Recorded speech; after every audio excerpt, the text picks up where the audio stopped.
Hey everyone! Today I'm going to show you a super simple way to search through comments on any YouTube video by keyword or username instantly. And the best part is, it's completely free. Before we jump into it, please hit the like button and subscribe.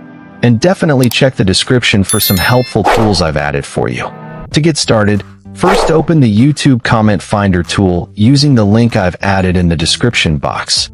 Once the tool opens, simply paste your video link into the YouTube video URL box and click the Load Video button. The tool will immediately load your video details, displaying your thumbnail, title, views, likes, and total comment count. Below that, under Search Keyword or Username, type in any word, topic, username, or timestamp you want to locate.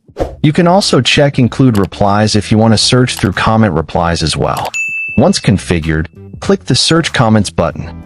The tool will pull up all matching comments along with the username, time posted, comment text, and give you an option to copy all text with a single click.